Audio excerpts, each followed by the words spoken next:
రాధాకృష్ణ గారికి తెలిసి రాస్తాడా తెలియక రాస్తాడంటే ఆయన రాసేటటువంటి వాళ్ళందరూ అందులో ఉన్నటువంటి రిపోర్ట్లో హెడ్డింగ్ అదంతా కూడా ఆయన మనస్తత్వానికి తగ్గట్టే రాస్తారు. కానీ విచిత్రమైనది చేసి చంద్రబాబు గారికి మంచి చేద్దాం అనుకుని చెడు చేస్తారేమో తెలియదు.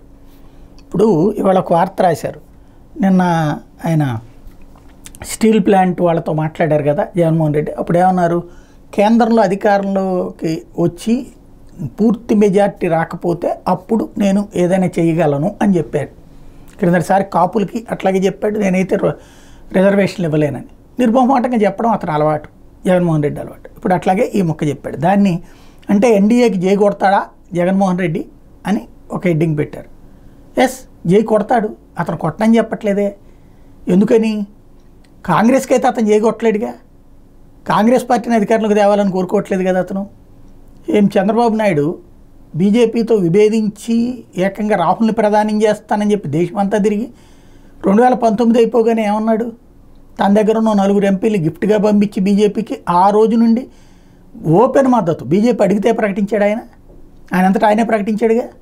అంతే కదా ఇప్పుడు ఈయనైనా సరే కేంద్రంలో ఎవడుంటే ఆడికి మద్దతు పలక తప్పదు. ఆంధ్రప్రదేశ్లో ఉన్నటువంటి రాజకీయ పార్టీలకి ఒకటి కేసులు, రెండోది రాష్ట్ర ప్రయోజనాల రీత్యా, లేదా వాళ్ళకి ఇబ్బంది లేకుండా ఉండటం రీత్యా. ఇది ఓపెన్ థింగ్. చంద్రబాబు నాయుడు తెలుగుదేశంతో వచ్చి ఎందుకు భారతీయ జనతా పార్టీతో పొత్తు పెట్టుకుంది, అట్లాంటి అవసరాలు రీత్యా కాదు. జగన్ రేపు పొద్దున జై కొడతాడు.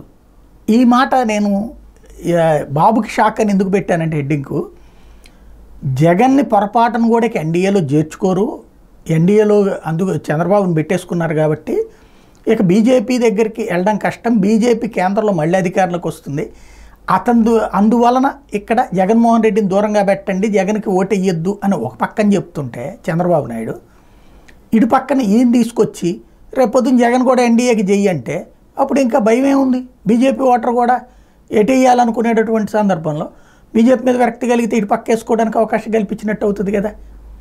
ఎందుకు రెండో ఆప్షన్ ఇచ్చుకురావడం, జగన్ని దగ్గరికి రానియదు అని జనంలోకి తీసుకెళ్తే కదా ఉపయోగపడేది, మోడీ దగ్గరికి రానియడు అని. అట్లా మొన్నటిదాకా చంద్రబాబు గారు రోజు తాపత్రయపడుతుంటే మధ్యలో ఆర్కే గారు వచ్చి రివర్స్లో రేపు పొద్దున ఎన్డీఏకి మద్దతు ఇచ్చేస్తాడు జగన్ అని చెప్తున్నారు.